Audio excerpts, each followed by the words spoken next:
नमस्कार, मी रुचिता. मध्ये आपल्या सर्वांचं स्वागत. आपण आजच्या ॲग्रोवन शेत मार्केट पॉडकास्टमधून महत्त्वाच्या 5 शेतीमाल बाजाराचा आढावा घेणार आहोत. आज आपण सोयाबीन, कापूस, काकडी, कारली आणि बाजरी बाजाराची माहिती घेणार आहोत. देशातील बाजारात सोयाबीनच्या दरात काहीसे चढ उतार सुरू आहेत. सोयाबीनची बाजारातील आवकही टिकून आहे. देशात सोयाबीनचे गाळप यंदा वाढलेलं आहे. तसंच सोयाबीनची निर्यातही चांगली सुरू आहे. यामुळे दराला आधार आहे. सध्या सोयाबीन खरेदीचे प्रक्रिया प्लांट्सचे भाव 4,700 ते 4,800 रुपयांच्या दरम्यान आहेत. तर बाजारात सध्या सोयाबीनची खरेदी विक्री 4,000 ते 4,400 रुपयांच्या दरम्यान आहे. सोयाबीनच्या दरात पुढील काही दिवस चढ उतार कायम राहू शकतात, असा अंदाज सोयाबीन बाजारातील अभ्यासकांनी व्यक्त केला आहे. देशातील बाजारात कापसाची आवक कमी झाली आहे. तसंच बाजारातील आवक होणाऱ्या कापसाची जास्तीत जास्त खरेदी सीसीआय करत आहे.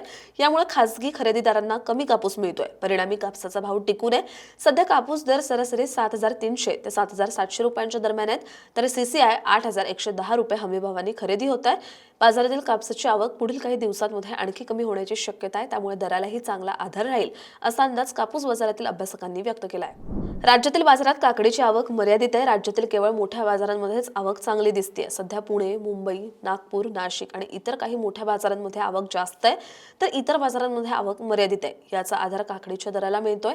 सध्या काकडी प्रति क्विंटल सरासरी 1,600 ते 1,800 रुपयांच्या दरम्यान आहेत.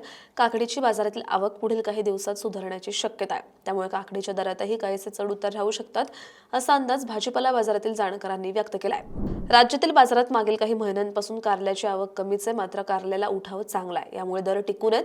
राज्यातील मोठ्या बाजारातील आवक काहीशी अधिक असली तरी इतर बाजारांमधील आवक 50 क्विंटलपेक्षा कमीच आहे. सध्या कारली 2,500 ते 3,000च्या दरम्यान आहेत. बाजारातील कारल्याची आवक पुढील काही दिवस कमीच राहण्याची शक्यता आहे. यामुळे दरही टिकून राहू शकतात, असा अंदाज कारली व्यापारी आणि जाणकार शेतकऱ्यांनी व्यक्त केला आहे. राज्यातील बाजारात बाजरीची आवक मर्यादित आहे, तर दुसरीकडे कारल्याला उठाव चांगला आहे. याचा आधार दराला मिळतोय.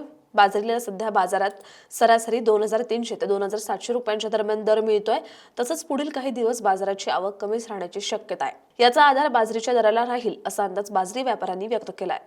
दररोज संध्याकाळी 5 वाजता आपण 5 महत्त्वाच्या शेतीमाल बाजाराचा आढावा घेत असतो. त्यामुळे ॲग्रोवनला सबस्क्राईब आणि फॉलो करायला विसरू नका.